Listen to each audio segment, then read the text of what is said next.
Hey friends, Mark Holmes here with Michael Anthony Fitness. And as always, thank you guys for watching, commenting, and subscribing to the Joe Boo Sports Report. Without you guys, this literally does not work. You know, when you break up or have a bad relationship or something happens or you lose somebody, you go through, I think it is 5 stages of grief. You know, first you have denial. You pretend that, no, it didn't happen, you know. Then you get angry. You know, right now, I feel a little angry.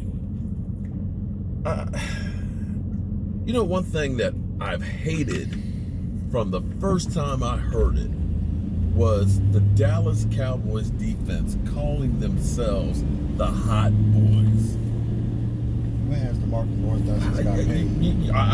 I can't argue with that because he was talking about, you know, I want to get Michael Strahan's record. He only had maybe one sack this season, maybe one. No, he's got 2.5. Okay, still, that's not even nowhere close to where Michael Strahan was. Not 5 games in. That Not puts you under 10. Not anywhere close to where Michael Strahan had at this point when he was breaking the record. But I think back to the great defenses out there. I don't ever remember a defense naming themselves.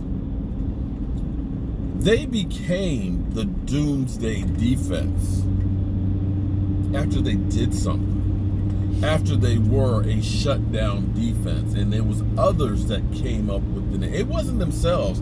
They didn't go around and say we the doomsday defense and then go out there and then lay, you know, an egg, put out some bullshit.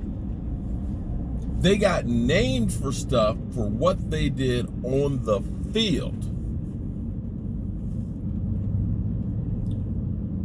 And, you know, we had the Purge Squad, and I got on the bandwagon too, because, you know, I got Joe Boo's Purge Squad. In fact, I got some shirts that are actually made up in my thing. But until you do something, you don't deserve a name. And all this trash of talking about what you're gonna do, screw that. Go out there and show me some shit. I don't want to hear nobody talking about what we gonna do, about how good we are. Because, you know, you can put this on my quarterback, you can put this on my offensive tackle, you can put this on Zeke, you can put this all over. We can put this. This is a total team loss. The other thing too, where Zeke Johnson's got paid. Besides that 100-yard game they had between Pollard. Well, he had 5+ yards to carry, but we couldn't keep the ball. I mean, we got down so fast that. Now that 20-yard run that he had, I don't blame that on him because that was a penalty. See, here's what. As I go through this thing, I get getting beat through the air, you know, where a cornerback it's one-on-one, you know, sometimes that quarterback is just feeling it. But when you let a guy run roughshod up the gut, that is questioning your 33. manhood. 33. You don't let shit like that, you know, even 4 touchdowns for number 33. That's what I'm saying. That burns me up right there. And, you know, we've been hearing about how good our defense was. We got the best young linebackers, best pass rush, edge rusher over there and things. And, you know, and here's the thing. We worried about Jeff Heath. I got to tell you, I gotta admit that Jeff Heath actually, he's been out there hitting. He hasn't been missing tackles like he used to. But I cannot believe that my defensive line did some shit like that. That first touchdown, that was on Malik Collins. And Collins had been finally healthy in training camp. DeMarcus Lawrence, you know, he's the one out there who's been talking. And, you know, he got that big, fat contract. He ain't living up to it. And, you know, right now he's got hurt knee, got hurt ankle or heel, hurt both shoulders, one's recovering. And the thing that bothers me is, you know, everybody gets hurt. Everybody gets hurt. I get that. But see, some of this is inflicted on yourself because, like you said, I got to get paid. I'm not going to take care of my business until you pay me. And I think that was totally wrong right there because you could not work out all season with the team. So you show up the last 2 weeks of training camp where we're really not hitting, you're not in shape.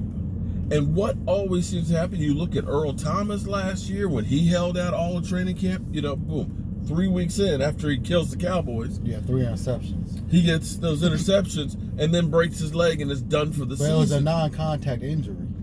But you look at all these guys who don't get training camp that end up getting hurt. Des Bryant's a good example. Des Bryant, one weekend. And it's, and I'm just sitting here in my mind, I just can't believe, like I said, yesterday was a blur, and it just hit me in the head. And like I said, I'm going through these stages of grief, so you'll see different things from me. You might see me crying in a video because, that's one of those stages, acceptance. You cry. Then of course, there's the begging where please, God, please, I'll do anything if you just get us a win. Because I'm going through these stages right now, but I'm sick of seeing games like that where it's the national stage, where it is man up and prove that you're somebody, and yet we wilt to the challenge. Of course, we get the moral victory, of course, that, okay, Cowboys tightened down in the second half. We scored some points. We redeemed ourselves somewhat. We had an opportunity, and then the kicker gets blamed. I know the kicker missed a couple games, but listen, that's 6 points. That still wasn't enough. But we didn't. But maybe if we had scored a touchdown before halftime, when we had some time in there, or maybe if we hadn't let them run roughshod up the middle on us, that we wouldn't have gone. Or maybe Jason Garrett got fired up in the first half. Oh, because that's what changed the second half when he got fired up after they threw that penalty down. They gave him that penalty for acting a fool. That brings up a whole nother question here. Because he got fired up and the whole team changed their mentality. I don't want to do this. I don't want to do this now because we are knee deep in the season, okay? We're knee deep in this season. So I don't want to do this because Jason Garrett is our coach at least until the end of the year. But I want to know from how many of you guys put some blame on Jason Garrett? Our quarterback had 3 interceptions, not good. Our running back got 62 yards, not good. Our offensive line did not block great, not good. Our defense got freaking gutted. Fucking hot boys. You know what? They played like a damn boy band out there. Hot boys. That's what they played like. Some bullshit. Hot boys is not manly, okay? I need somebody to go in there and bust somebody upside the head, go and knock somebody out, and put the fear of God out there. Packers had no fear against us whatsoever. They said, we're going to man up, we're going to just run it down your throat, and they ran it down your throat. And we weren't man enough to get up off the mat and stop them at all. And I'm tired of that. And I'm going to ask you this. Jason freaking Garrett, how much blame do you put on this?